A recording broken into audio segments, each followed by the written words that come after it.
Captain's Log Supplemental.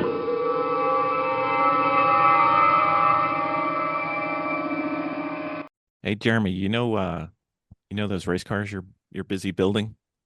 Yeah, I do. You, I you, got one that I'm looking at every day. you know what I don't see you working on? You don't see me working on the amazing Sentinel system yet. That's true. It would take all of 10 minutes for you to have one. And it's very quick and easy to install. It is. It is. And we could watch you when we are not at the race with you and see how you're doing. And then we can call you up when you get out of the car and tell you everything you did wrong. And I love that because so many years I've been driving and not been able to see what I'm doing. I know. And now we can. I know. You know what I'd like to do with the video? My most favorite thing is I take the video and I load it on YouTube, and then I send it to my coach and say, look at 26 minutes and 17 seconds. Look at this one lap and tell me what I can do better. And every single time, you know what they say? Everything. Exactly. Precisely. So with the Sentinel system, you get instantaneous feedback plus useful feedback that unfortunately is accurate for my driving. I think it's accurate for all of our driving. Pretty much. Yeah, that's probably true. Yep. But you need to get one in your car, sir. Yes, I do. And with the discount code that you're going to tell everybody, they can save 10% on this awesome system. Yep. Trouble-free. I haven't had an issue getting video every time we've gone out with the Sentinel. It's always worked. Can't say the same for some of the other systems we've tried. So I don't know. It's on the podcast notes down there. Don't do it while you're driving, though. We like to have our listeners live. It's good.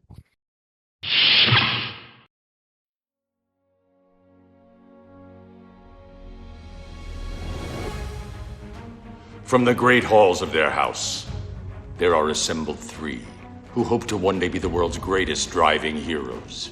Created from the cosmic legends of the universe comes our team captain, the Vision, Bill Fisher, and their soon-to-be Wonder Woman, Vicky Fisher, and our Captain Marvel and head flight trainee, Jennifer Skripchuk. Their mission: to fight injustice, share what is right and wrong, to get you out of your house and come out racing with them and serve all mankind.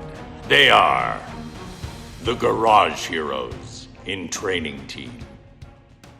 Welcome to the Garage Heroes in Training podcast. I'm going to be one of the hosts for this episode. My name is Bill. Who else is hosting?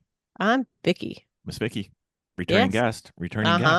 Yep. He did what he said he was going to do, sort Yes, of. he did. And That's right. he's back. Nick Barbato. Welcome back to the podcast, Nick. Thank you very much, Bill and Vicky. Thanks for having me. Pleasure. I am dying to get into GridLife. We talked a little bit. You went there. You saw it. Your first attempt at GLTC. How'd it go? I got smoked. Oh no. I got smoked as expected. You know, I could rant for a while on this, but you know, I went there with a very baseline car, looking to gather data. Just sort of viewed it as a test weekend. That's what it was. Was very good to see how the event operations work. I got a baseline check on the pace of my car, and there's a lot I'm going to do before the next event to make it much faster. So it was good. Yeah, overall, very good experience. Lots of learning. Yeah. Excellent. So, is it true that you and Eric Catil were seen in the same spot and you aren't the same person?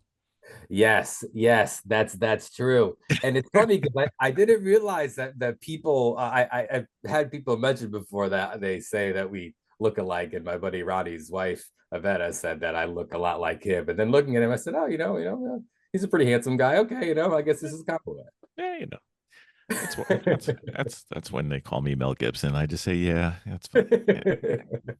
I'm waiting for that person to say that, but whatever. Different personality, by the way.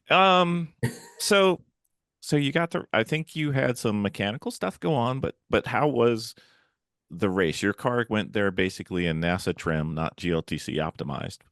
How was the racing? How were the racers? How was the feel of the paddock racing people there?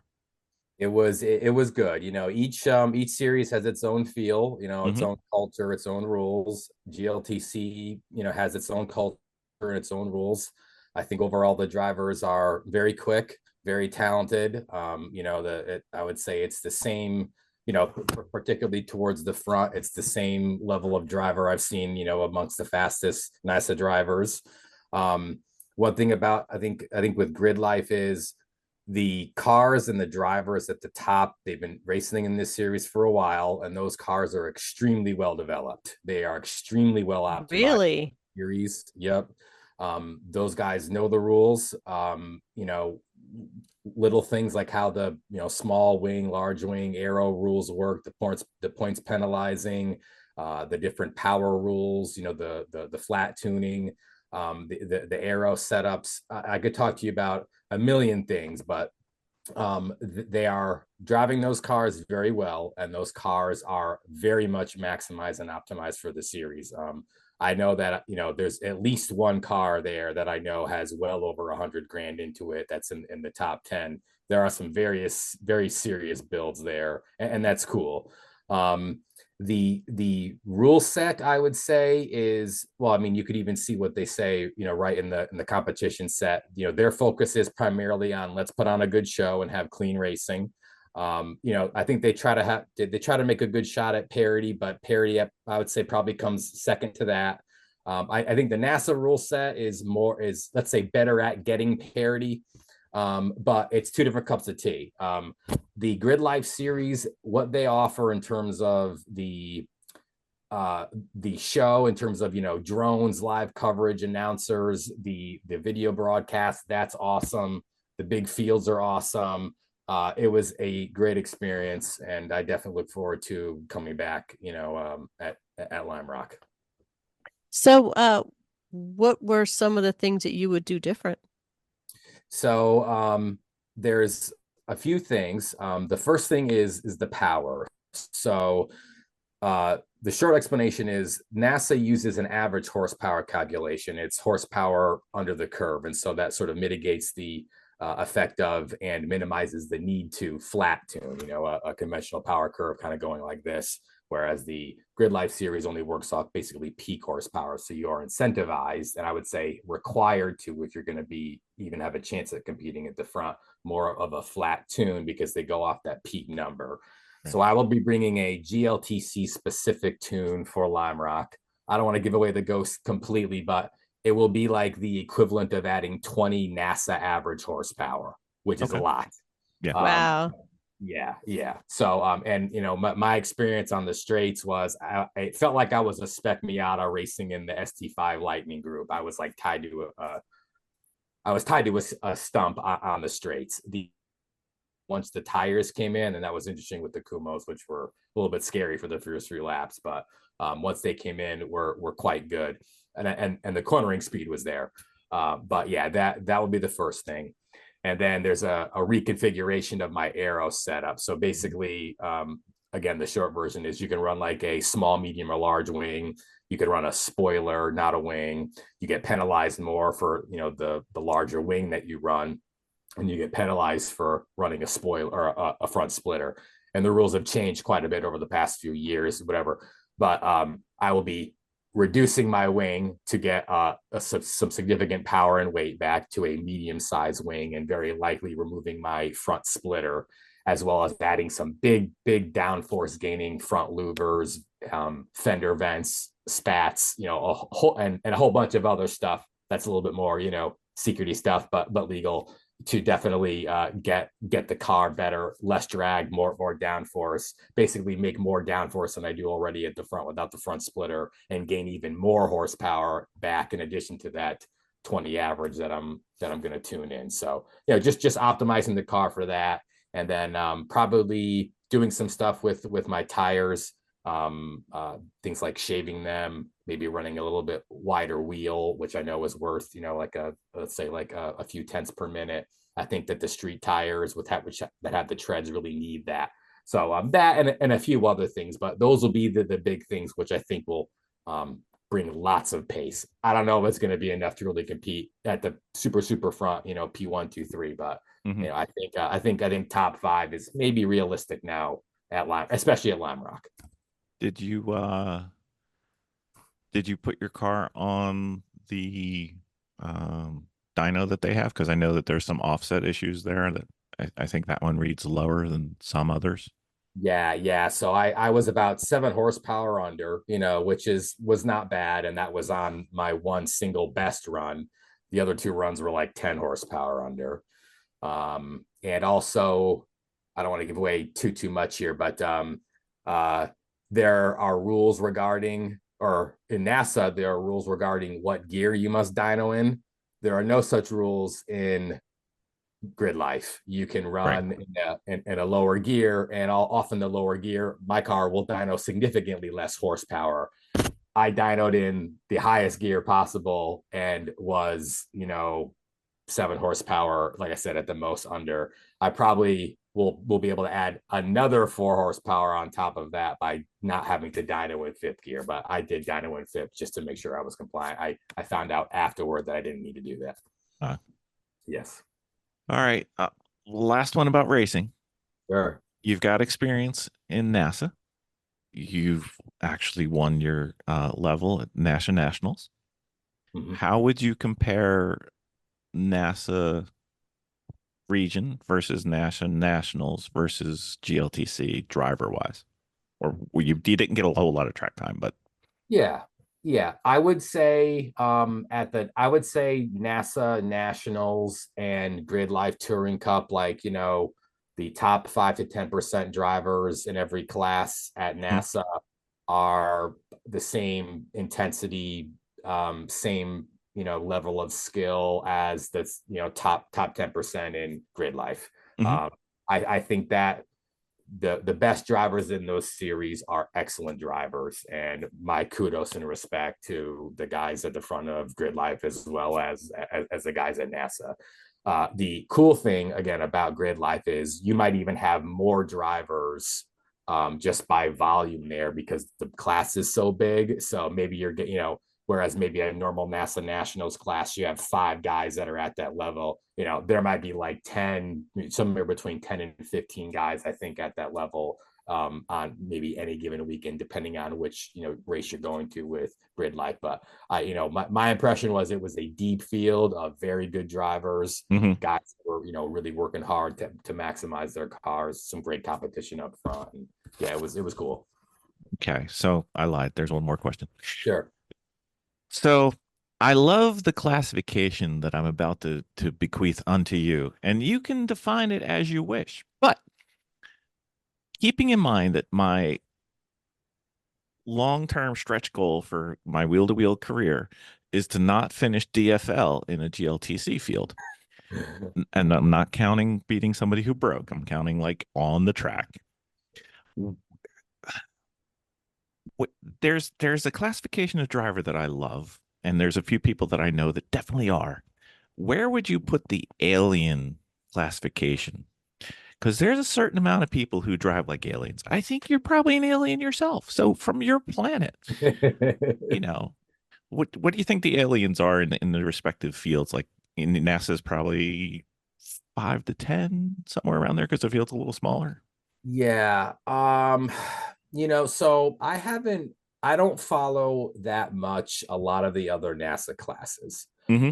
I know that there are at least a couple that I would put on that level, not in the classes that I've ran at Mm-hmm. with NASA, that are definitely at that, I'll just say mastery level, real mastery level. That's so And much nicer than aliens, but I love the alien thing. yeah.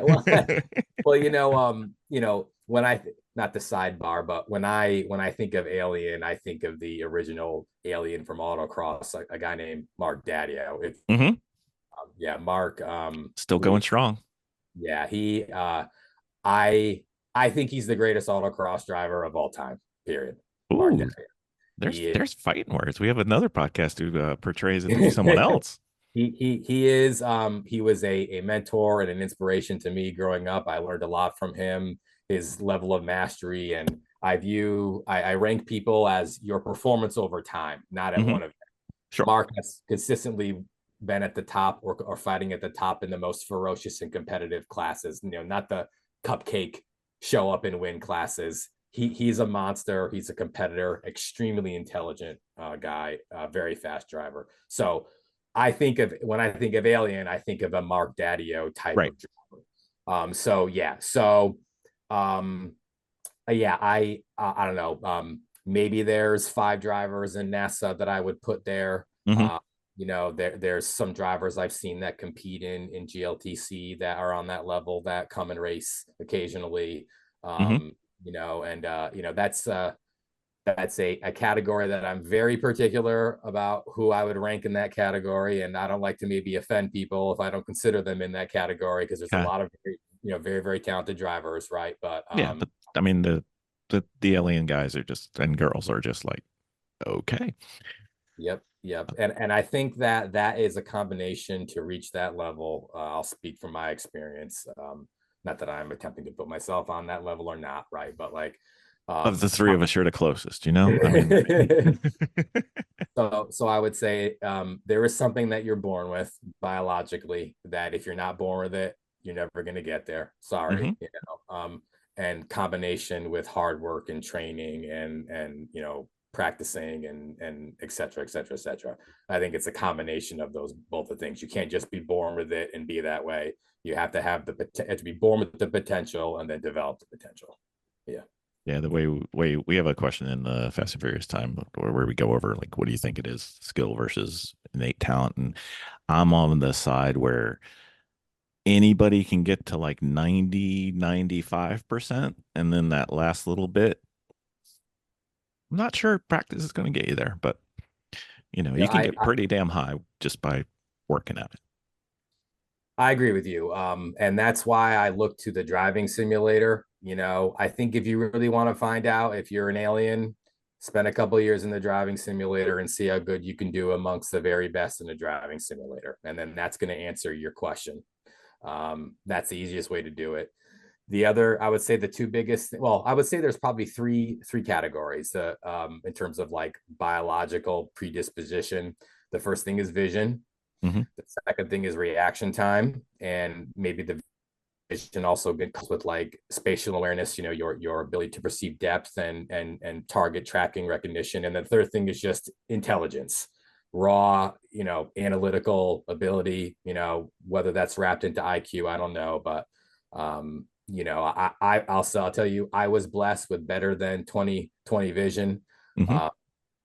They once walked around an autocross and they did a test with a ruler, and they dropped the ruler, and however soon you squeeze it after they dropped it, they measured your reaction time. I was almost instantaneous. So, right up there. And I had my reaction times tracked in other ways as well.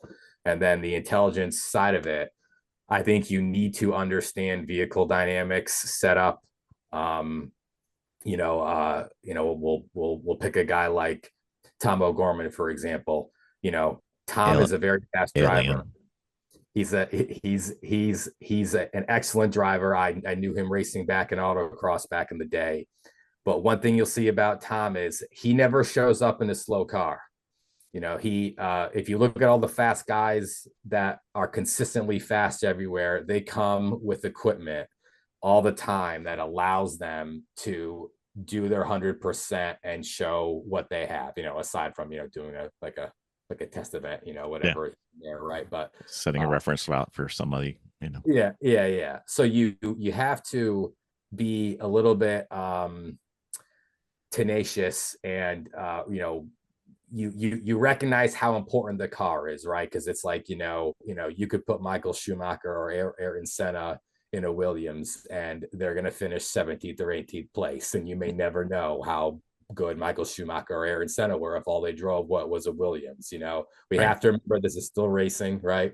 And the car matters. Sometimes it's the most important thing that matters, which again is, like in the last podcast, I like to make it as little about the car as possible. And that's where the really awesome stuff happens. So anyway, rant, but yeah, that's my thoughts on that. No worries.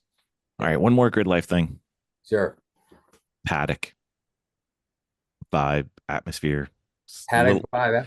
It's a little different than NASA. We've been a few times. Yeah. It's definitely a very chill vibe. A little bit younger demographic, which I was expecting. Overall, cool. A lot of partying going on. Hmm. Uh, it was kind of an interesting mix though, because again, the party chill, have fun vibe is there. Like the cool vibes are there. The music, the cool looking cars. But you also see a bunch of 48-foot stacker rigs. Some serious cars, serious teams showing up. A lot of money in some areas, and then there's the private like me, showing up with their open trailers and stuff. And so it's a mix. Yeah, it was cool. It was interesting. More laid back party vibe, I would say, compared to like let's say a NASA weekend or something like that. Yeah. So yeah, it was Yeah. cool. Worth Do noting, you? your event was not a festival. It was just a normal grid life event. So Yeah. Yeah. festivals get a little carried away, but that's Oh yeah. okay in a good Yeah. way. Yeah. Were you able to talk with some of the other racers or the other teams and just kind of get a roundabout and not rob their ideas, is not what I'm trying to say, but learn a little bit about what your car needs to have and needs to be created to be racing without them divulging their secrets? Yeah. Yes, I did. And actually, I didn't even talk to any racers to ask them questions. It was very clear looking at their setups. Yeah. Yeah, because I don't like to ask. If folks want to volunteer information to me, that's fine. But I also respect the competition aspect. Right. I understand that. It's like regardless of whatever kumbaya vibe Grid Life wants to try to put out, which that's cool, and I understand why they do that. Everyone's still there to compete, and I know the guys at the front are ferociously competitive. Okay, so Hmm. but you could see, for example, there was basically nobody in the top 20 that was running a front splitter. There was nobody in the top 20 that was running anything larger than a medium size wing. Um, all the fast cars were decked out with the maximum extent of the rules, hood vents, hood louvers, fender vents, and other little aerodynamic tweaks. So they even like spats. Some were running side skirts. The aero side of it is a big deal and should not be underrated. And the power tunes for sure. The acceleration of those cars, it was like they were ST4 cars. It basically it's like a NASA ST4 acceleration rate. It's just the peak horsepower isn't there. It's just they're making flat horsepower, and those things rock out on the straights. Yeah, Mhm. Wow. yeah, Did yep. you notice the I'm not going to call it a loophole. I'm going to call it creatively managing the rule book, that the spoilers, some of them will have holes drilled into them, which reduces their surface area, even though effectively it's the same surface area to the air, but whatever. Kind of Ah, cool.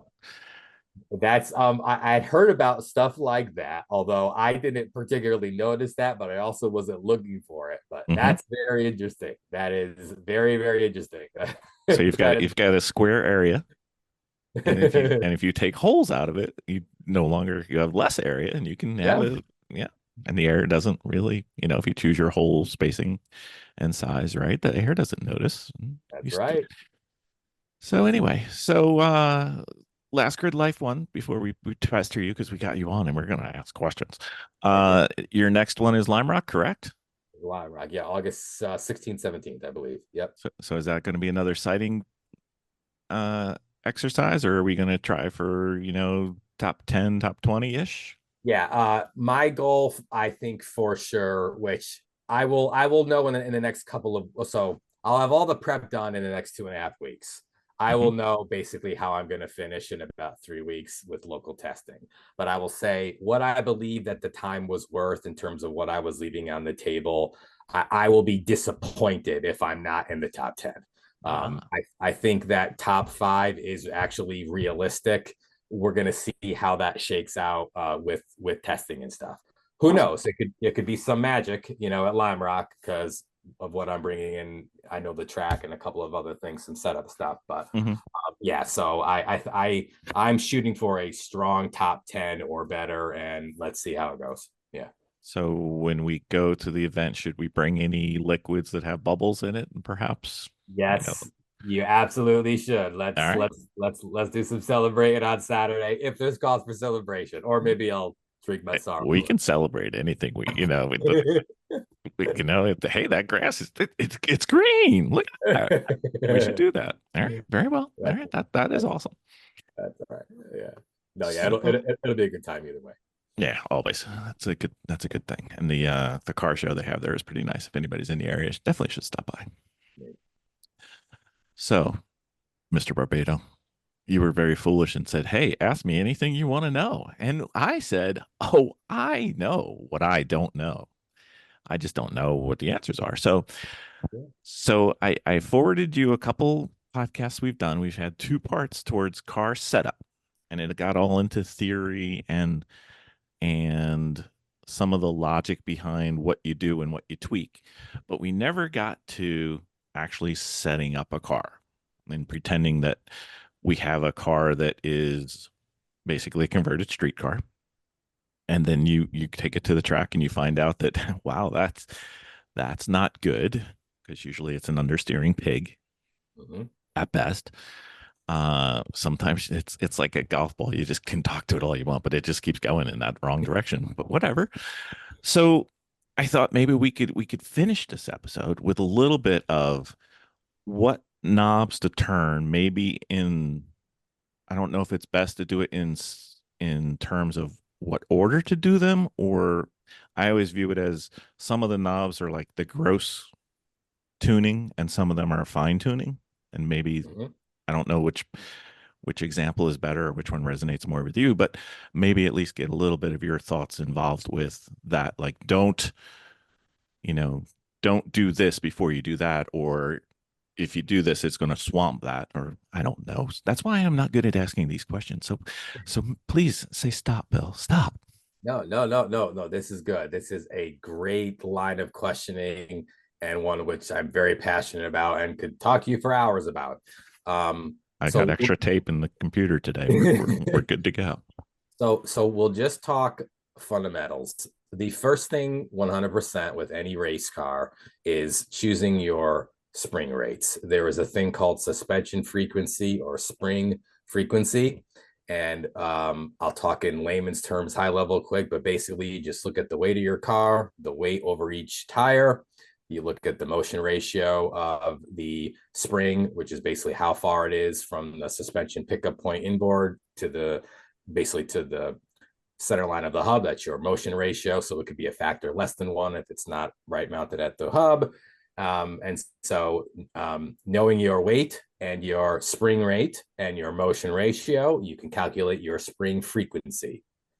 For let's say an average 3,000 poundish street car with mild aero and decently sticky tires in the range of a DOT slick to a high performance treadwear, like a 200 TW tire, you want to be between 2 and 2.5 on the spring frequency. The more aero you add, the more stiffer you want to go, up to 3.5, crazy stuff, even stiffer for crazy cars. If you're lower than 2, I would say you're definitely leaving time on the table. And the reason is very simply is let's say we'll just pick, if you have 2,000 pounds and you have 1,500 pounds on one tire, on the outside tire, and 500 pounds on the inside tire, that is going to provide you less cornering grip than if you had 1,000 pounds on the outside and 1,000 pounds on the inside. That's just physics. So you want to go basically as stiff as you can go before you start to launch over bumps. And that's how stiff you should go. Over. So first, potentially dumb question. Same front and rear? Or do you want like a rake or something? Rake's the wrong word, but you know what I mean? Yeah. Typically there is an offset, and that's a whole, there's a philosophical thought process about that. Typically you want to go a little bit stiffer in the front than the rear for stability and for in particular stability over bumps. if you do a little bit of research, you can see how a lot of automotive manufacturers actually will target that for stability in the car over bumps. For example, the front hits a bump first, and then the rear, you actually want the front to react and stabilize first before the rear. Helps keep the car stable. You can go a little bit more aggressive in the rear, probably in a race car. There's also weight distribution, there as well. You might be able to go a little bit more aggressive with a mid-engine or rear-engine car because you have the weight over the rear wheels, which is going to give you more corner exit traction. So that will dictate sort of how you go with that rake or offset on the spring frequency front to rear. I'm probably using rake wrong because I understand it to be the difference in ride height front to rear, but it is. Yeah. That's all right. We're not exactly the strongest race car jargon podcast on the interwebs. Bye. Okay, so we got spring rate, and we want it in 2 to 3 ish. Mm-hmm. I always heard 1, so that could explain why we drive so badly. I mean, well, you'll find out if we ever talk you into this race that we're plotting. It's an evil plot, but so spring rate first. Yep. Then what do we look at?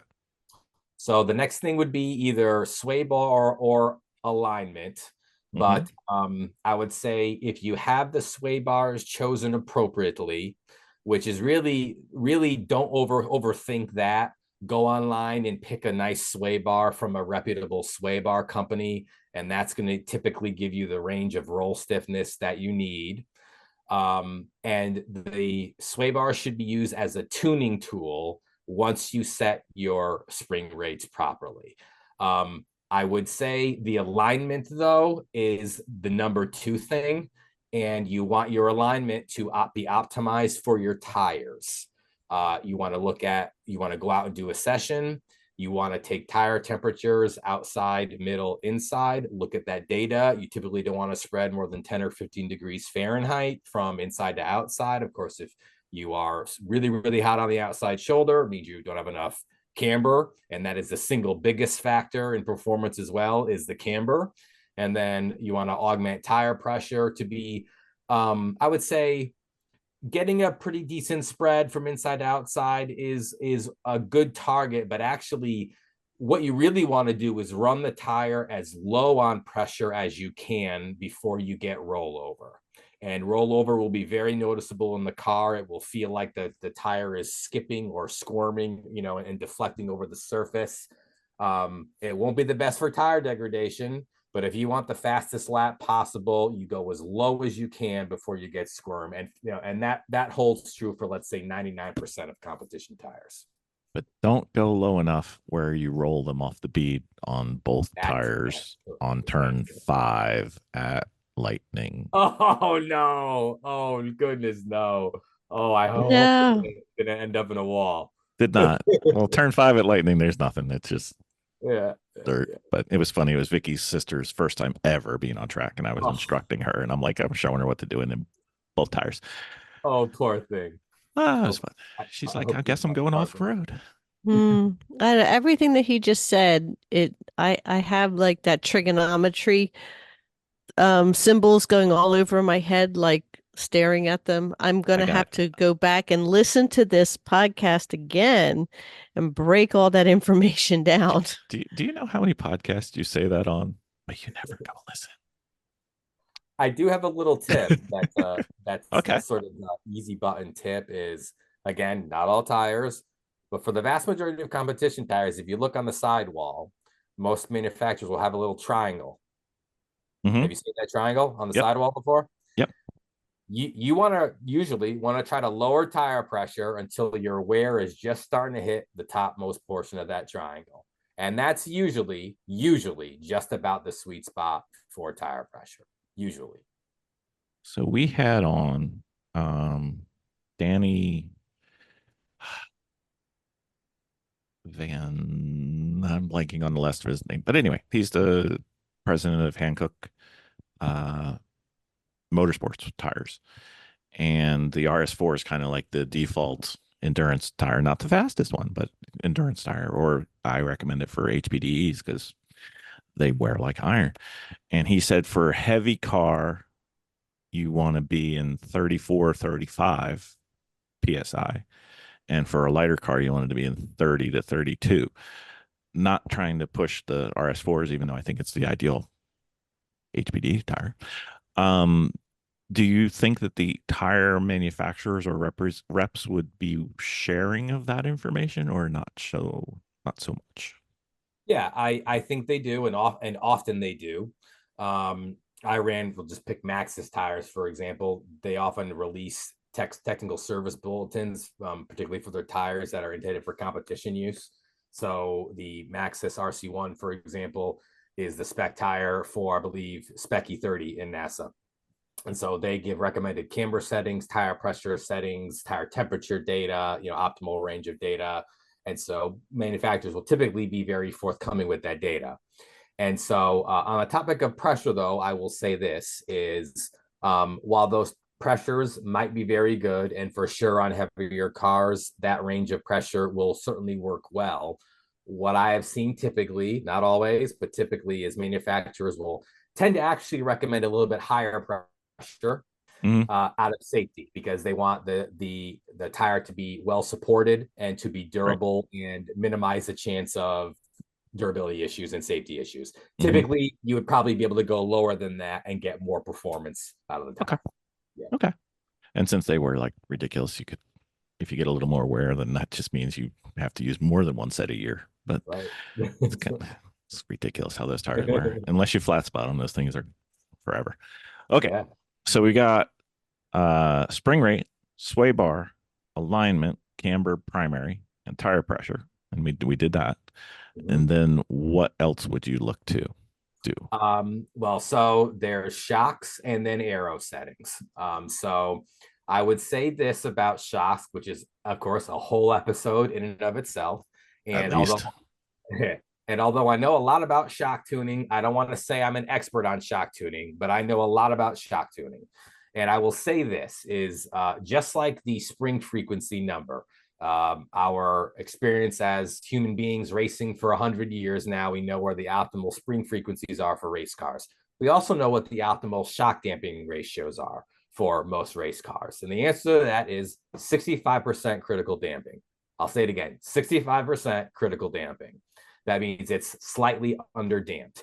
That will give you the best balance of cornering grip and stability, assuming you've chosen your spring rates correctly, your alignment, sway bars, tire pressure, aero, etc. 65% critical damping. There is a science behind choosing what the curve looks like. A great curve is what's called a digressive curve, or you might have heard of double digressive curve.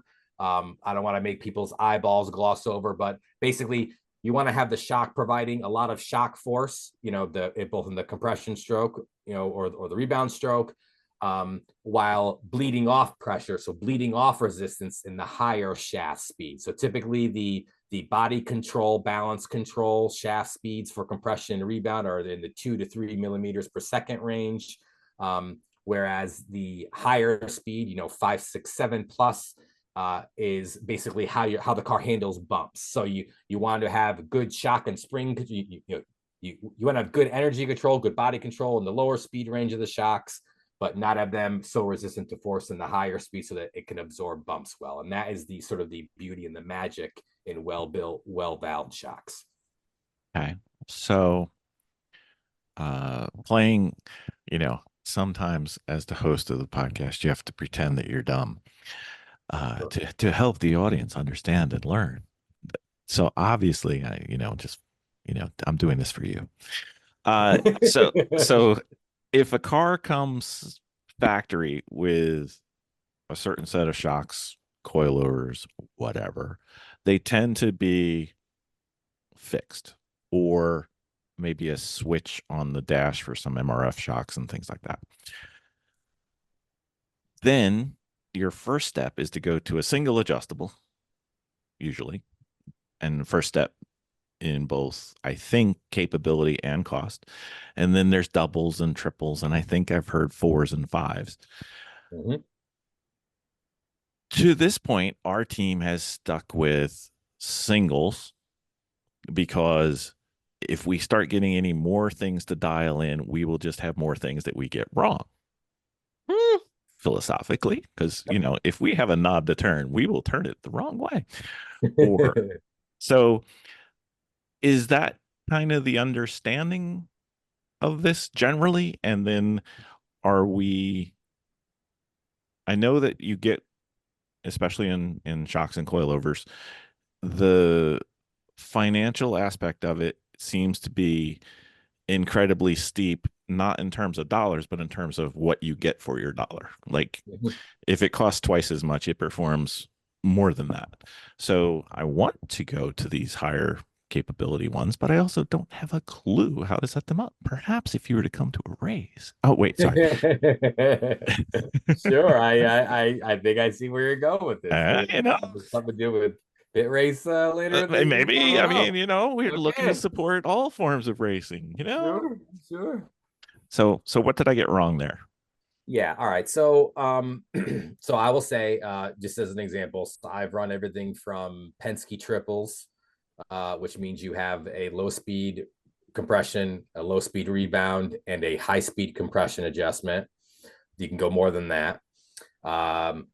I currently run and won the NASA championship last year on a set of single adjustable monotube shocks built by Shaftworks LLC. My buddy John Lou got out in California. Want to give him a plug. Awesome shock builder. You can go very fast with a simple single adjustable, so single adjustable typically being rebound adjustable. There always will be crosstalk, meaning you adjust rebound. There always will be a little bit of impact to the compression setting as well, but you want to keep that to a minimum. Those shocks can work great if they are valved properly. So going back to 5-10 minutes ago, if they are valved to provide 65% critical damping with the weight over the tire, the motion ratio, the spring, all that stuff, right? And then you will valve them to right in the middle of, let's say you have 12 clicks of adjustment, right at the 6th setting is 65% critical. So you can go up to, more percent damping or even an over damp if you'd like in some situations, or go softer if it's like rain conditions or something. And that's where you want to be. Those can work great. And you can go very, very fast on a single adjustable, well-valved mono 2 shock with a digressive curve. Now, and I also don't run external reservoirs. Those are not necessary either. Now, what does an external reservoir buy you? What does a third knob to give you, for example, high-speed compression adjustment buy you? It's two big things. The first thing is stability of the shock in the oil. It will be less likely to heat up. Think of a reservoir as like a shock oil cooler. That's one of the functions, I would say probably the primary function that an external reservoir gives you. You will have more stable compression and rebound damping over a race distance than a shock without an external reservoir. Great for things like endurance races, which you will see a very big difference in some shocks if you don't run externals. And you could see that very easily if the car is getting hot. The second big thing, which is probably the biggest pace difference, which can give you big time on certain racetracks, is that high speed compression knob where you can bleed out, or some cases add, but bleed out the high speed compression while still giving a great compression, a great low speed compression and low speed rebound curve. And that allows you to just eat bumps like there's nothing there. The first thing the first thing I think of is like Watkins Glen bus stop. You guys have both been at Watkins Glen? Yep. So right, boy, blue bushes. Yeah. You could launch into the stands hitting those bus stop entry curbs, right? Nice set of shocks. You can eat all that curb and almost barely feel it. And of course, that is you're talking multiple mile an hour improvement in those corners where you can afford to cut the course and not have the car upset by bumps. That's really where the big high dollar triple adjustable shocks come into their own. Okay. And one thing for completeness, these are not buy once, cry once components. They require maintenance, or else all that money can go, or performance can go away. Absolutely. I would say at minimum once every couple of years, That's how I service mine. You should always check on them, make it like a post-race inspection when you're checking your brake pads and your calipers, and make sure no bolts loosened up. Have a look at the shafts, make sure there's no fluid, there's no leaking. For some shocks like a Penske, it's normal to have maybe like a little bit of wetness, just a little bit though. But more than just the slightest amount of wetness, it's time to take a look, because there is a huge, it becomes, honestly, I would say, a safety issue if your shock blows, or even if it almost blows. And you can still, even in some cases, have some gas pressure, but if you lose damping, that is a huge deal and can turn your day into a very bad one. So yeah, make sure you pay attention to the shocks, particularly if you've been ramming curves all day. Yep. Okay. All right. So you said shocks in an Aero. That's right. So unless I'm reading this wrong, before you give me your answers on Aero, unless I'm reading this wrong, once I set my spring rate, remember we're going back, and then I adjust my sway bar by choosing it correctly and tuning it, and then I do my alignment. Then if I do the shocks, like let's say I change shocks, I went from Coney yellows, nice sport shock, to a Moton, 3-way Moton, whatever, just choosing something that sounds cool because I like the way Moton sounds. I have to go back, right? I may not have to go back to spring rate, but I have to look at my sway bar, I have to look at my alignment and look at my tire pressures, because these things are all interacting over and compounding themselves. So now I've gotten my Motons dialed in, like I know what that means. My alignment's exactly what I want. My tire pressures are perfectly smooth, a little hot on the inside, but not too much. Life is good. My sway bar, everybody on my team loves the car. They think it's neutral to slightly understeer. My spring rates, I'm right at 2.5 hertz, right where I was told to be by some great guy that I know. And now I add Aero. I have just foobarred everything. Yeah. Well, you haven't foobarred everything, but the car is going to potentially need changes, because it will change in the high speed corners. So your, let's say, under 70, we'll pick that number, cornering, that should remain pretty stable, although you can't have effective Aero at 60-70 miles an hour. But it goes up with speed. It goes up with speed, right? So 80 for sure, 100-mile-an-hour corners, grab your private parts before you go up the uphill lime rock. Right. So turn one at Mid Ohio. Yes, is it a joy? Yes, sir. Oh, that fantastic corner. Hell yeah. Was the black square or the blue square there on the wall?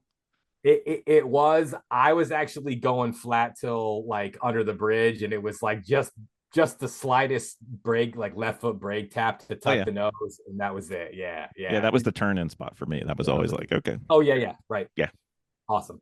Yeah. So Aero, so really need to be changes, particularly if you bolt on lots of Aero. So why, right? The Aero balance will change, which is going to be a factor of the mechanical balance that you've built in.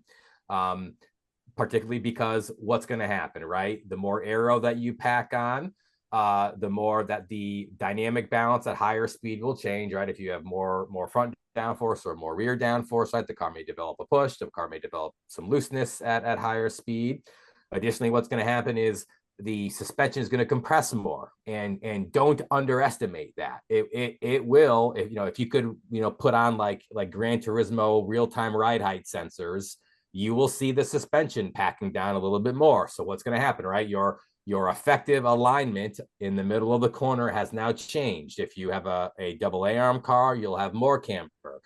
If you have a McPherson car, which will still gain camber, but gain it at a losing rate relative to body roll, you'll now have less camber. You may need to make some setup. Maybe means adding some camber, right? You will have to re-optimize the car for the Aero balance, which of course always is if you ask the question, well, what's the optimal setup? The answer is it changes track to track. Some tracks have more higher speed corners. You want to bias the setup to make the car work well and the high speed corners. Some tracks are mostly low speed corners, so you want to maybe sacrifice a little bit of high speed. balance to get the car working in the low speed. It's always a series of trade-offs. There's no one magic formula. It's car specific, track dependent. But yeah, that would and be to an extent driver dependent too. to an extent driver dependent. Yes, Yeah. yes, yeah. So does aero, let's just pretend we added aero. Is it going to affect my spring rate? Probably not. It depends on the aero. If you add like a small wing, let's say 200 square inches and like a, one or With two holes or without holes? no holes, No holes? Okay. All right. no holes. And a small front splitter, maybe, 1 inch, 2 inch, you're probably not going to need to make any big changes. Now you go to like a 4 inch splitter and a 5 to 6 or 700 square inch rear wing, you are going to need to make changes. You are definitely going to want to go stiffer on the springs, and optimize the car using the steps that we talked about before. And I'll say it is actually, this is a question you could research yourself as well, but I'm just going to say just straight away, it is multiple seconds of performance taking the same car and bolting on something like a 4-inch splitter and a 500, 600 square inch wing and optimizing it. It is multiple seconds of performance on a racetrack, for example, like Watkins Glen. And actually, it's a great case study. Is I've had the opportunity to race in race groups with the Spec E46 cars. Okay, those cars are 2850 min weight. Yep. They're like 220 and no aero. Those cars, my car in ST5 trim is about 220 average horsepower, about 2850 pounds. Very similar tire. I'm on a Maxxis, they're on a Toyo. Very, very similar. Well, they are faster than me in the straights because they have no drag, but they are like tied to a stump in the corners, particularly the high-speed corners. My high-speed cornering destroys those Spec E46 cars, and it is seconds worth of performance in the high speed corners at Watkins Glen. So I'm like 2 to 3 seconds faster than them in a lap. Wow. It's all in the high speed corners, and it's all because of the aero. Very, very interesting. Actually, that's some videos I should probably post. I have a ton of videos I haven't posted, but yeah. Yep. So if a person were to say be bringing a spec-ish E46 to a endurance race where I don't really have to be a spec E46. You should put some aero on it if it allows. They allow you to. That was fully allowed. Yep. I would do it. We may be convincing you to take a weekend trip, but anyway. All okay. right. So going back to springs though, just to make sure, if I'm adding the aero, am I adjusting my springs because the frequency changed or because I'm physically changing almost the ride height? It would be both. Okay. The ride height at speed is going to change because it's lower. So there's going to be more load on the suspension. So you want to increase the spring rates so that the suspension doesn't compress so much because you want to have it optimal. The optimal really is you want to get the front end of the car as low to the ground as you can before it's scraping. You really want to get it as low as you can, assuming that the roll center is okay, that all that stuff is accounted for. You're not putting your suspension into a super bump steery condition, right? That's a whole other podcast, right? Yeah, that's an ugly podcast. That's an ugly podcast, right? But also it is what you said, right? So you will want a higher spring frequency because the load, the invisible hand of God load at speed, imagine just a finger with no mass pushing down on the car at the front and the rear. Frictionlessly pushing down. And so, right, you want to have a spring rate to handle that dynamic load, that dynamic downward force at speed. Okay. And then you got you basically just go through the circle again. You do the sway bar, you do the alignment, you do the tire pressures, you do the shocks. And then is there anything after aero, or have we reached the first approximation? Have we reached the end of the rainbow? I would say that's mostly it. Now, there are other things like corner balancing and cross weights, right? That's another thing not to be underrated. I put that in the alignment stuff in my head. Is that not where it goes? No, that is where it goes. Yeah. Okay. Although I was just what I was getting at specifically was details. Yeah. Like camber, toe, right? Caster if you can. Caster if you can.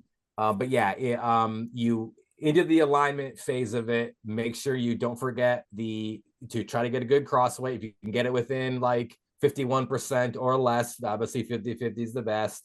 And of course, you want to try to get the left to right weight, forward aft. You want to try to get to 50-50 on a front engine rear wheel drive car. Actually, front wheel drive cars actually like a little bit more forward weight distribution.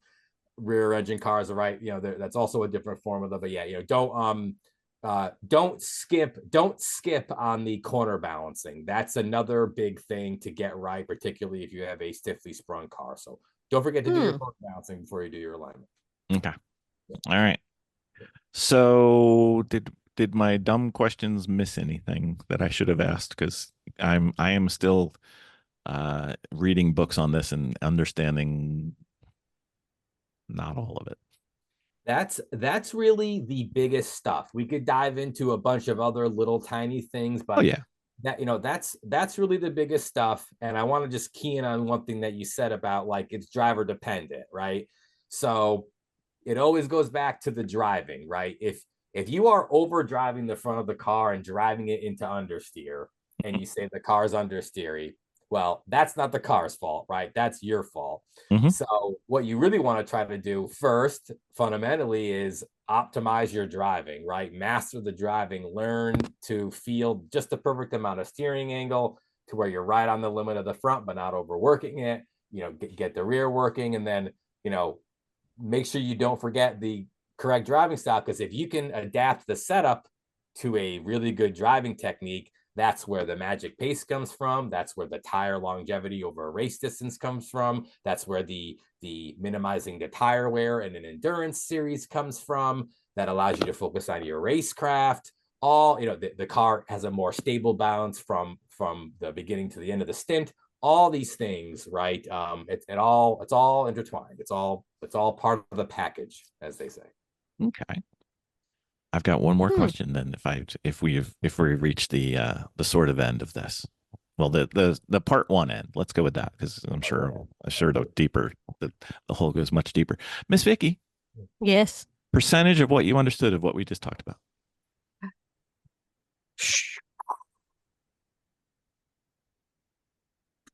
15%.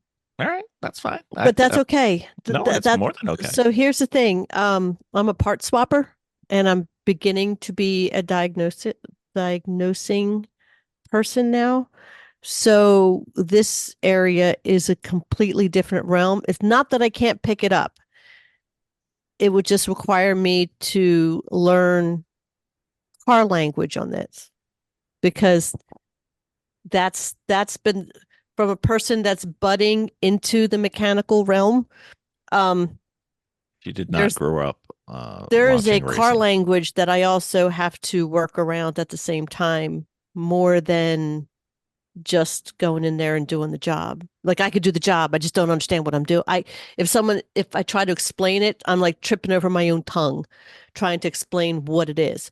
So now I'm going to go back and listen to the podcast again, take all the notes, and then go start doing all the research on it, go through all my books and go through all my websites to track down all that information and line up what you said to what those areas are. Because it's fascinating. Well, luckily, Nick will be coming over and doing this with us. I mean, with you. I mean, us. It is. I want to say it is so fascinating. The science and engineering behind it. Mm-hmm. I remember watching a YouTube video years ago, geeking out over the history of the engineering behind a limited slip differential. Right. You could probably find it. It's like a black and white video. I think General Motors released it in the 1960s, and it explains how a open versus limited slip differential works and how the technology evolved over time. And that is a wonderful place to start. I can't tell you how many nights of my life I have sat up, like burning the midnight oil. I'm like Data from the Starship Enterprise, talk to Dr. Noonien soon, right? And I know you guys are Star Trek fans, right? And just obsessing over things, reading and wanting to learn and understanding and finding examples. Right. there was a thread I started when I was a complete noob, and it was halfway right actually and halfway wrong. And I started a thread on a website called s2ki.com, and I think it's around still. It's a website for S2000 owners, and Mm-hmm. I posted the shock dyno plots of my revalved Coney yellow shocks, and I was trying to understand what everything meant. And that was like 12 13 years ago. I probably would be like extremely embarrassed to go back and read what I wrote, but all right, I was trying to understand. And going through that process is so rewarding. It's challenging, and you will get so much out of it, as well as it's like that understanding of what's going on mechanically when you're in the car driving it translates to better driving as well. So enjoy it. Wow. Yeah. Yeah, I find it completely fascinating. And I've said it before, I didn't think that I would enjoy working on cars as much as I do. It's not something I really kind of projected myself doing, but it's the language that gets me tripped up all the time. And it's something that Bill and I go back and forth with because he knows the language, he watches all the videos and everything, so it's a correction that keeps happening at the same time. And it's like, I know. And then I'm start stuttering. But no, but that's a huge part of it. That's a huge part is the proper names of everything. When somebody's sitting there and you telling me it versus me actually physically working on it and seeing it, because I think I'm a hands-on visual person more than I am like a reading person. So, which is, going through the books and stuff like that is going to be the other thing. But I mean, I tell you, it's it's definitely a fascinating thing because that is the next level for us is the tuning and the tweaking of the cars and understanding what we're doing. Yeah, What, yeah. what, Yeah, what, there's and to be able to speak the jargon, right? Every industry has jargon, whether it's computer science or Right, astrophysics. You know, right, right? There's a language there for any developed field, right, and right. race car engineering is one of those fields. So yeah, and it just takes You're time. you're talking about coils and dampers and stuff like that. Now I have to go back and like totally pull out like an auto mechanic dictionary and say, okay, what are these things? To make it, you know, transition, but still, you know, taking the deep dive into it and it'll be so worth it. Absolutely, yeah, absolutely. I'll be happy to help along that. Yeah, On yeah, yeah, yeah. with Yeah. It's Britt. it's like a whole chapter. Yeah, It's a whole chapter and it's a whole class in itself. it it, really is. It really is. And you have to compete in any series that's competitive at the top, you have to have that skill set. You could be a phenomenally gifted driver, but if you're not making the setup tweaks to optimize the car, you will get left behind. So Hmm. it is critical. It's Right. a one piece of the puzzle. Yeah, I think you just got to look at the car like a tool Yeah. and how to almost like a big toy, which it is a big toy. But but you know, I think I think changing, for those of you that are intimidated about working on cars or, working on things like, what he has just said, sometimes you have to, for those who are starting out, um, and depending on what level that you're in this, you have to look at the vehicle differently than just a car in some aspects. Sometimes depends on how you translate. I look at the car like almost like the human body, and that certain aspects of the car perform much like the human body does, or like an animatron. I've said it before, it's a big animatron. The race car is an animatron. And if you take some of the mystique out of it, if you understand how the body works, the car works similar. It's just mechanically it does it. And in this area, I think I'm going to have to look at it like a large toy, and to make the toy do certain things by doing other things to it. So it's the only way I can make it translate into my brain. Absolutely. I think that's a great analogy. Definitely. Our bodies are biomechanical systems. You know, the race car is a mechanical system, a system of systems, and Right. it all works together in the same way. Yeah. But if you think about it, it does function the same way. You have your fluids that go through, you have your waste that still manages. You still have to manage your waste. You still there's the heart of the car, there's the brain of the car, you know, and there is the joints of the car that have to be managed too. So they need to be oiled. Your body needs to be oiled. You need to eat healthy fats, you know, and you Absolutely. have to keep all this. If you look at the car like a human body and you identify what those areas are, you for those that are working on a car that are new to it, you might be able to translate to it or switch over into it a little easier. And then if you look at a vehicle like that, you have a tendency not to focus on models, but look at all cars that way. And that was the only way I can transition out of that. So um, I just got to figure out this part now, how I'm going to translate this chapter now of it. I got it. I got it Yes. for you. I Okay. would still be playing volleyball if I could just buy a new set of coilovers. Yes, true. Yeah, your coilovers are pretty shot right Yeah, now. my coilovers. I was not good to my coilovers. I should have sent them in for some revalving. Yes. All right. Yeah. You know what, Nick?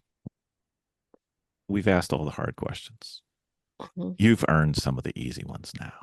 Okay. We, Okay. we've got more. Mhm. Okay. So, in honor of, we recently had Ross Bentley on for episode 600, which I believe this one's going to come out either right after or the next one. We asked him the question we've been asking. We've been trying to get a Dominic with Dawson on, but we just haven't had enough fun yet. But we're going to ask you. So,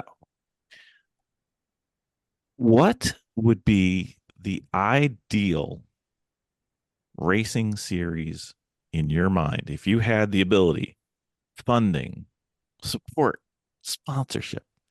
What cars, what tracks, what aero, what tires, what would the Nick Barbato Invitational be? Yeah, it would be very similar to the Aussie V8 supercars. It would be 600 horsepower, loud V8 engine shooting flames, 3,000 pounds, moderate aero. You know, cars that look like real cars. That's a big Enough. one for me. Yep, yep. Same. So it's relatable and fun for the fans and people watching. You get rid of as much driver aids as possible. You know, there's no traction control, no active aero, no stability management, no push to pass, no drag reduction system. I might allow ABS depending on a couple of things, but that would be it. I would go to manual transmissions, like 6-speed gated manual transmissions where you're forcing the driver to heel toe, no throttle assist on brake and clutch. You have 3 pedals, and Traction control. no traction control under any circumstances. Nope. Okay. Yep. And Aero. you only mild aero, like a NASA ST level of aero, basic front splitter, basic rear wing, nothing crazy, right? And I want that, right? Because why? You want to have enough power so that you can maybe overwhelm the rear of the car on power, right? So you're having to manage the car with the right foot. We'll call it's a pedal fest around the majority of the track. So you are almost always on the limit of the car, whether it's the nose under braking, you're leaning on the outside tires in the corner, or you're attempting to put throttle down at the exit. And all that allows the driver to make the most difference in the car. And it creates the most action as well, because you can, be fat. Maybe you're fast for a lap, but you're going to burn your tires off, right? Oh yeah, I would also do either no refueling or mandatory one stop. Everyone's on the same tires. It's a sprint race, so what kind of tires are we going? Slicks? Are we going 200 tread wears? Are we going? I would do slicks. Yeah, Okay. I would do slicks just because, for the speed aspect, and you can And I would probably say even the biggest thing is because they can handle typically a lot of temperature, right? So you have a you can let the guys go 10 tenths, and it's like a qualifying hang on. I would be okay with some treads though. As long as it's a real race tire, it can handle heat. Yeah. Okay. And then at all the iconic tracks, the old school tracks, like So the thought was you're going to have the Grand Slam for your series. Yep. What 4 tracks are you going to? Okay, well, 100% Lime Rock Park, 100% Okay. Lime Rock. Okay. BIR. Okay. Worldwide. Worldwide. Worldwide. Oh, worldwide. Worldwide. All right. Oh, look, mind blown. Yeah. All right. Well, then Spa for sure. Okay, I knew that was coming. Well, I feel about Spa, and then I got to pick one more racetrack worldwide. And this is that would be tough. That would be tough. I'm gonna pick the first thing that comes to mind. Maybe one of the best drivers tracks ever. Can you guess? You want to take a guess? I will name a corner if you want to know. If you want to. Oh boy. Well, it's no fun if you name a corner because I'll get it done. Okay, so I've got 3 things that have come to mind. Okay. I've got Mostport. I've got I just blanked on it. I'm blanking on the name. Australia. Oh, Albert Park. No. Where they do this Super V8s. Oh yes, yeah. There's a couple of there's tracks in Sydney, Melbourne. Yeah, the one that goes up the hill across Mount Panorama. Mount Panorama. Yes. Or what was the third one? If you kept it US, I thought you would be a Road Atlanta guy. All right. I've never driven Road Atlanta, but I've seen videos. I will give honorable mention to Road Atlanta. Okay. And if you gave me 5 picks, Mount Panorama would 100% be in. Okay. But I was going to pick Suzuka. That was on my list. But I didn't think that was going to make the top cut. Okay. All right. That's fine. All right. See, this is why we asked the hard questions for you. Because, what color is your car is not just going to get it done. Miss Vicky, you got one? Let me see. Are we doing the 50? Yep. Okay, yeah. Oh, I still love this question. Did we ever do this with him once before? Nope. He's new at it? Okay. No, the ones that are whited out are done. So the ones you pinked out are not done. I don't okay. What is the one thing that no one knows about you that would surprise them? What is your hidden talent? One thing that nobody knows that would surprise them? You have a hidden talent. Or what did you do in the past? Or could be anything, really. Yep. Well, there's maybe a lot of things I could say, but they may have been in Mexico. I'm not saying. We'll do something non-racing related. I used to play the alto saxophone. Nice. Oh, okay. The alto saxophone. I played for like 4 or 5 years in through middle school and then into high school, and then I started to play sports more, and it just got too tough to manage school and sports. I played football and baseball, and to try to have a social life too on top of work and all that stuff. I decided to tuck the alto sax away. But yes, I did once play. Yeah. I loved it. I was good. I played in a marching band as well. Did some beautiful symphony orchestra type stuff. And I actually credit. I've researched things on the impact of playing in children, the impact of playing a musical instrument, and there are like wonderful benefits to mathematics. You get beats. The harmony helps your brain develop in certain ways. Just a fantastic experience. So, God willing, if I ever have any children, I'll definitely would like to have them play a musical instrument of their choice.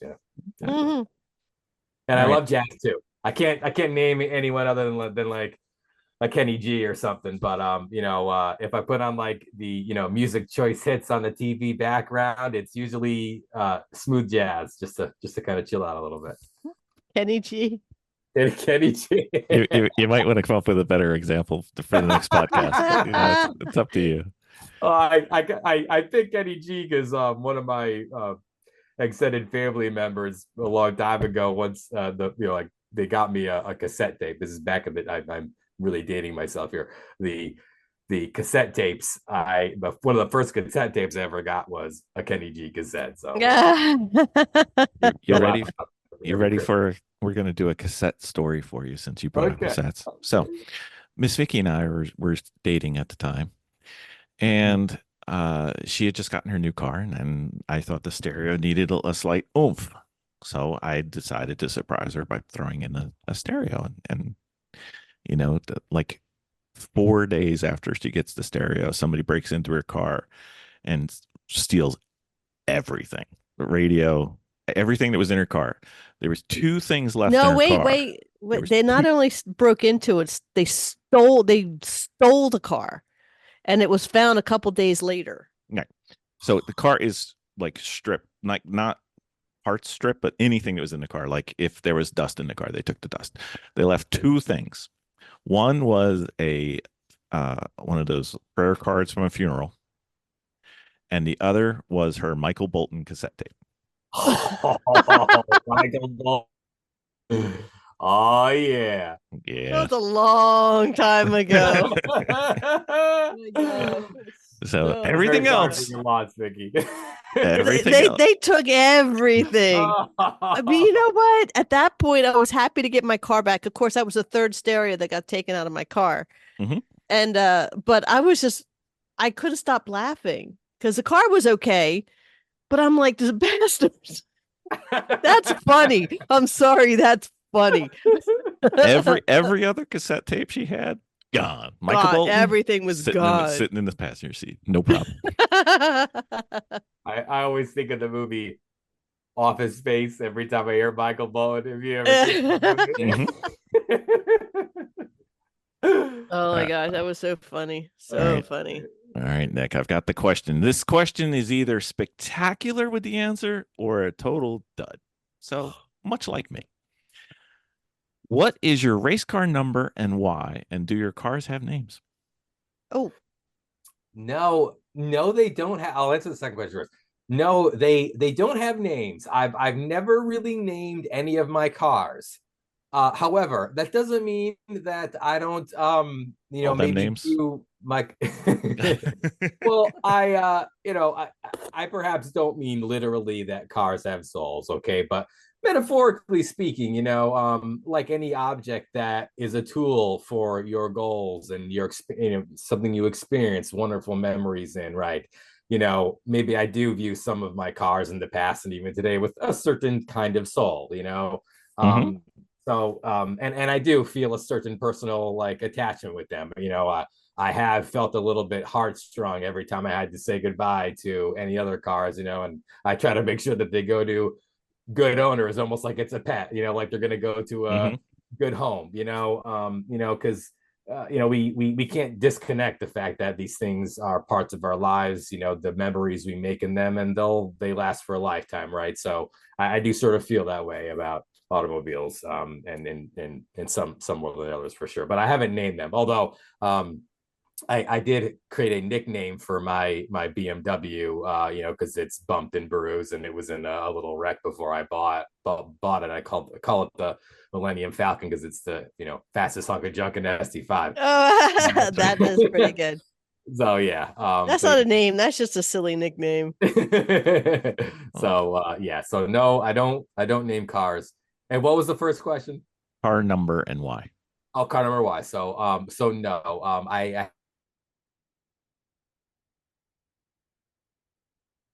I try to pick a low number. The current number on my NASA car is 41, just because that's all that they had really available.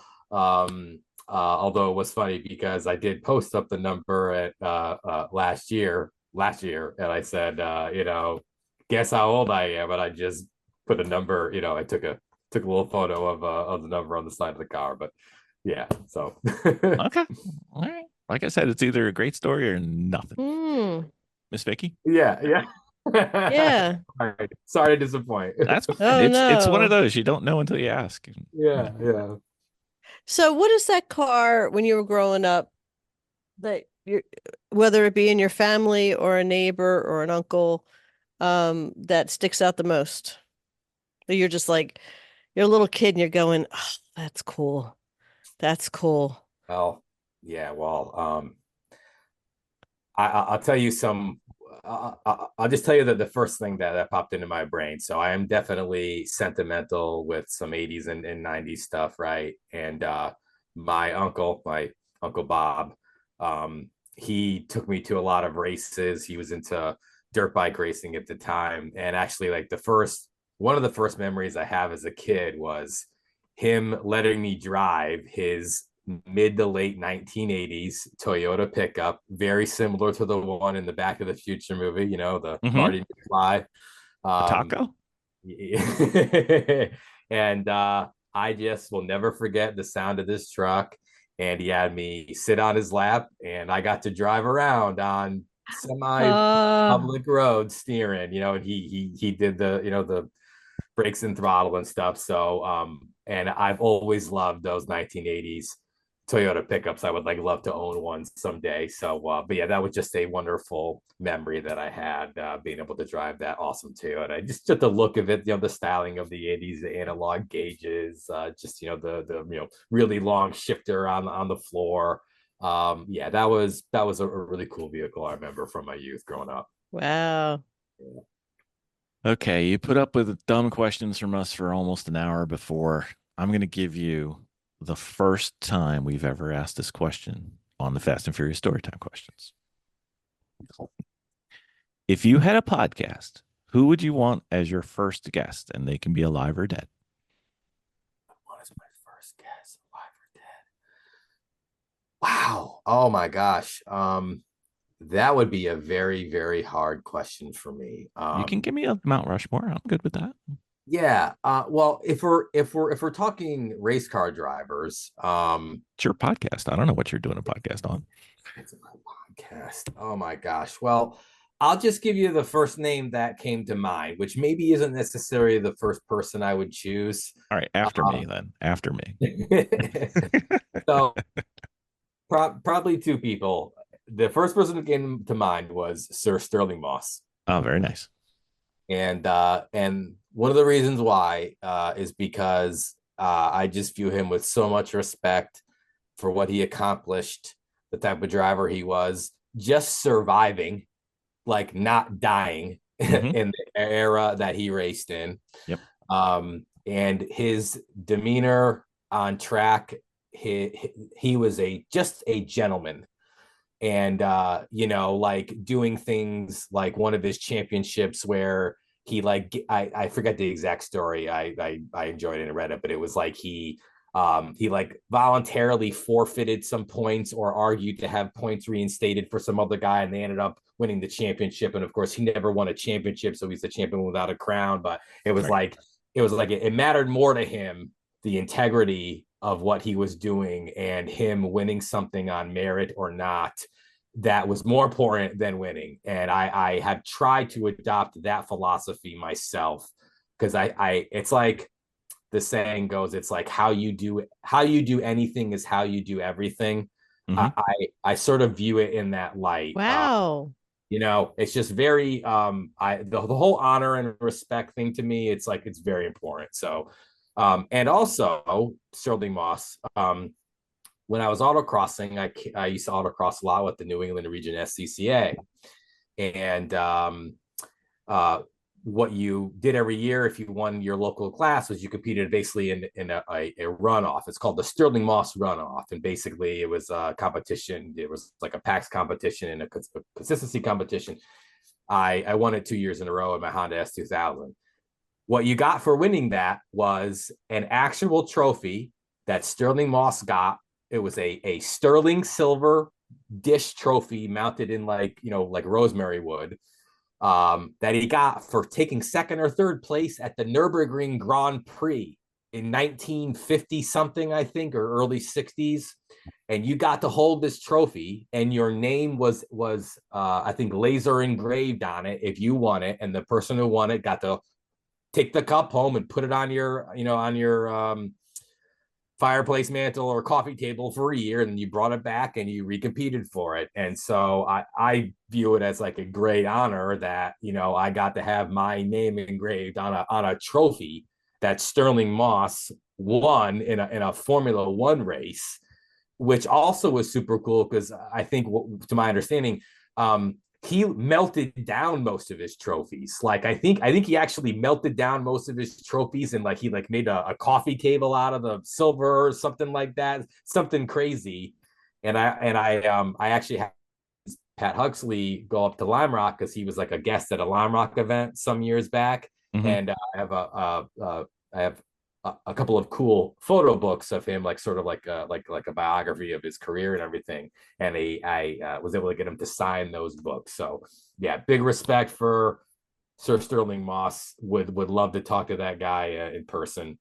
And then I would be remiss for the number two for sure to talk to, of course, my childhood hero, Dale Earnhardt Sr. for sure. Okay. Well, I don't think anybody's going to be melting down their trophies now, because otherwise they just have a bowl of plastic or something. But That's right. That's right. What a bummer. That is. Yeah. I love when she asks questions and she's on mute. It's fantastic. My bad. My bad. So what was your most memorable breakdown, whether on track or off track? Most memorable breakdown? Yeah. He doesn't do lemons. He doesn't do it like we do. Yeah. No, but sometimes you either go off track or you know, something terrible happens to the car, or even or even you getting stuck when you were a teenager because you had a crappy car, you know, anything like that. Yeah. Well, you know, I told you about the Spy Hunter smoke screen at Loudon driving Tom Lamino's car at 11. Oh So yeah. that was pretty spectacular. You know, I blew the engine in my S52 3 times due to basically I raised the rev limiter too high. The most spectacular wreck I've ever been in, though, for sure, was at Road America a couple of years ago, and that's on video. If whoever's watching wants to go check that out, just Oh geez. if you just like YouTube search Road America TC America 2022, and right at the start of the race coverage, they go back to qualifying and they got my wreck on camera. And so No. yeah, so I'm gonna be diplomatic about this. So it was like drying conditions, but upon video review, it's clear that something happened with the rear of the car. We don't know exactly what, but I was basically along for the ride at that point. And so if you know Road America, the second to last corner, it's like a high speed left, you know, over crest, blind into the final corner braking zone before you make a right on the main straight. Right. And basically the rear was lost just before cresting that corner, and I did everything I could. But you know, in TC America, that was close to a 100-mile-an-hour corner, and I just went off the driver's left and hit a concrete wall, no tire barrier. Hit a concrete wall hard, shattered the front left suspension. The car dug into the wet grass. I pirouetted end over end twice. The car barrel rolled 2 or 3 times. Luckily, I came to rest on my side. You know, once I saw it in my dash that the flag, because it's cool in SRO, there's what's called a Illumarang dash, which tells you what the main flag is, whether it's green, yellow, whatever, black, white, whatever, or checkered. And I saw the red flag come up, and I heard the cars, you know, out the corner of my eye going slow. And I was actually, to be fair, feeling a little bit claustrophobic, like I got to get the hell out of here. And so I just, while being, you know, 90 degrees in the car, and I'm looking at the grasses, you know, 4 inches from the left side of my face, I unbuckled and hopped out of the passenger side window, jumped down. Yeah, and that was that was crazy. There was a lot of people there that weekend, and I remember hearing like a lot of cheers and claps from the crowd, and I was thinking, you know, why the hell is everyone clapping? You know, like, right. And then I turned and saw, and I looked at the car, and it was demolished basically, and I was like, holy shit. So I actually hopped out. The Mercedes medical car got there. They asked me if I was okay. Actually, Oh man. yeah. The first thing I said actually was, can I please borrow your cell phone so I can call my wife to tell her I was okay? And poor thing, I have to say, if Amy listens, I'm sorry, honey, for scaring you. But yeah, she was very scared because she didn't see me hop out of the car, and she was Right. actually right there, and she heard it and saw the car on its side. And I was a little bit banged up for sure. I had to take painkillers and muscle relaxers for a week. They wanted to give me an injection. I was like, walking crooked because the whole side of my left was all bruised. It was like Oh, it was a hard impact. wow. But I was okay, and I made it a point to get back in a race car just a few weeks later, as soon as I could, just to get over it. But yeah, that was for sure the most spectacular failure slash wreck I've ever had. As they say, right? It's if you do racing long enough, it's not a matter of if, it's just when. It's a And matter, yeah, that's definitely a thing. yeah, so yeah, thank goodness all my safety equipment worked. The belts work great. Halo seat, No great kit fire. built by Jeff Ricca. But it all worked as it was supposed to. And no fire. And no fire. Fire bad. Yeah. All right. This is the one where you get to watch Vicky's eyes roll to the back of her head. So we're going to win the lottery. Start now. That's right. We're going to win the lottery. It's going to be a big lottery. We're going to buy a desert island. On the desert island, we have two tracks. We have an off-road track and we have an asphalt track. Fantastic. Awesome. As a thank you to all our podcast guests, we'd like you to come to our island. And as a thank you, we want to have the 5 cars that you want to use on our island ready and able to be raced for you. So what 5 cars would you like, sir? Well, to use the dirt track, I would have to pick like a Mickey Thompson 1990s era, off-road Baja truck, 100%. I'd love to race. I love watching that stuff on, ATV Sports for sure. Yeah. I'll just pick what comes to mind. A Lotus Elise, like a Lotus Elise Sport 190. Those are awesome cars. I had an opportunity to drive one of those. So cool. I think you got to have a muscle car, something with a big block in it, some religious, ferocious straight line monster. Maybe something that doesn't narrow it down. I need to know the car. Okay, let's do okay, I'll just pick it. 427 side oiler Corvette Stingray, Okay. 1960 whatever that was made, 67, 8. Yeah, you're gonna have to quiz me on that one. Which year was it made? We'll have money to have somebody quiz for you. Yeah. Jeeves will look it up for us. That's right.